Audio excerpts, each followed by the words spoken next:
اس خطرے سے that drug pose جو یہ منشیات کی وجوہات جو منشیات کی وجہ سے جو خطرے ہیں اسے آگاہ کیا جا سکے and they vow firmly to live a healthy and meaningful life تاکہ وہ پختہ طریقے سے عزم کر سکیں پختہ عزم کریں to live a healthy and meaningful life ایک صحت مند اور بامقصد زندگی گزارنے کا عزم کر سکیں. تو this is the complete translation of paragraph number 6. Now the translation ends of the whole unit.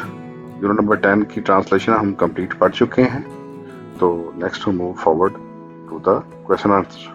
تو this is the question answer comprehensive session of unit number 10. Answer the following questions. تو کون کون سے questions ہیں جی؟ Question number 1 ہے جی what are the causes of drug addiction؟ اس کی drug addiction کی وجوہات کون سی ہیں؟ Drug addiction is caused by genetic and environmental factors. جو ڈرگ ایڈکشن ہوتی ہے وہ کس کی وجوہات سے؟ جینیٹک یعنی کہ وہ وراثتی ہے. فیملی میں اگر کوئی باپ کرتا ہے تو بیٹے میں عادت آئے گی. تو انوائرمنٹل ہے اور یعنی کہ انوائرمنٹل فیکٹر بھی ہوتے ہیں ماحولیاتی یعنی کہ اگر ماحول پورا ہے تو پھر بھی اس کی عادت ہوتی ہے. تو نیکسٹ کویشچن ہے جی what are the effects of drug addiction? اس کے اثرات کیا ہوتے ہیں ڈرگ ایڈکشن کے؟ Long term use of drugs causes permanent mental and physical sickness. اس کا زیادہ لمبے عرصے تک استعمال جو ہے وہ مستقل طور پہ دماغی اور جسمانی صحت کو خراب کرتا ہے یا بیماریاں لگتی ہیں دماغی اور جسمانی بیماریاں لگتی ہیں. What important role do the rehabilitation center play to control the drug addiction؟ Rehabilitation centre جو ہے وہ بحالی مرکز وہ کیا کردار ادا کرتے ہیں؟ تو rehabilitation centre play an important role in controlling drug addiction. جو ریہیبلیٹیشن سینٹر ہے وہ پلے این امپورٹنٹ رول وہ بہت جو ہے خاص رول ادا کرتے ہیں in controlling drug addiction by providing addicts proper guidance and treatment. یہ جو بحالی کے مراکز ہیں یہ جو ہے وہ بہت خاص رول کردار ادا کرتے ہیں. وہ گائیڈنس دیتے ہیں اور علاج کرتے ہیں. ٹھیک ہے جی. تو 3 کویشچن کمپلیٹ ہوئے. ریمیننگ یہ فورتھ کویشچن ہے جی what is the role of counselling in preventing drug addiction? Counselling کا کیا کردار ہے جی ڈرگ ایڈکشن کو ختم کرنے کے لیے؟ The factor that contributes in rehabilitation of the drug is victim is proper counselling. ٹھیک ہے پراپر کاؤنسلنگ دینی چاہیے ڈرگ ایڈکشن والے بندے کو جس کو عادت ہو اس کو. تو sooner it is done the better for the victim. جتنی جلدی کاؤنسلنگ ہوگی اتنا ہی بہتر ہوگا کس کے لیے؟ وکٹم کے لیے. ٹھیک ہے جی. وکٹم کون ہے؟ منشیات کا عادی. Why do families feel reluctant to take the drug victims to drug rehabilitation centres? جو خاندان ہے یا لوگوں کی فیملیز ہیں وہ کیوں نہیں لے کے جانا چاہتی ریہیبلیٹیشن سینٹرز کی طرف؟ ٹھیک ہے جی. کس لیے نہیں لے کے جاتے؟ Because of fear of being out cost. کیونکہ ان کو ڈر ہوتا ہے کہ لوگ ان کو برا سمجھیں گے. The families of the drug victims feel reluctant. جو لوگ خاندان کے لوگ ہوتے ہیں وہ نہیں لے کے جاتے. فیل ریلکٹنٹ وہ ریلکٹنٹ فیل کرتے ہیں to take them to the drug rehabilitation centre. اسی لیے نہیں لے کے جاتے کہ تاکہ لوگ ان کو برا نہ سمجھے. ٹھیک ہے. ان کو بحالی مراکز میں نہیں لے کے جایا جاتا. لاسٹ کویشچن ہے جی what are the responsibilities of the families to ensure complete recovery of the drug addicts؟ what are the responsibility کیا ذمہ داریاں ہیں of the families خاندان کی to ensure complete recovery of the drug addicts؟ اس کی recovery کے بارے میں ذمہ داری خاندان کی کیا ذمہ داری ہیں؟ Doctors family and friend must continue to critically watch. Doctors کو فیملی کو اور دوستوں کو جاری رکھنا چاہیے کریٹیکلی واچ تاکہ وہ تنقیدی نظر سے دیکھتے رہیں اینڈ کاؤنسل دا وکٹم، اور اس کی کاؤنسلنگ کرتے رہیں وکٹم کی فار بیٹر موٹیویشن، تاکہ اس کو حوصلہ افزائی ملتی رہے اینڈ ایڈجسٹمنٹ، تاکہ وہ ایڈجسٹ ہو سکے. ٹھیک ہے جی. تو this is the end of our comprehension, یعنی کہ کویشچن آنسر بھی ہم نے پڑھ لی ہے کمپلیٹ یونٹ نمبر 10 کے، اور کمپلیٹ ٹرانسلیشن بھی پڑھ لی. تو آج کے لیکچر میں اتنا ہی. نیکسٹ لیکچر کے ساتھ انشاءاللہ پھر حاضر ہوں گا. Thank you so much.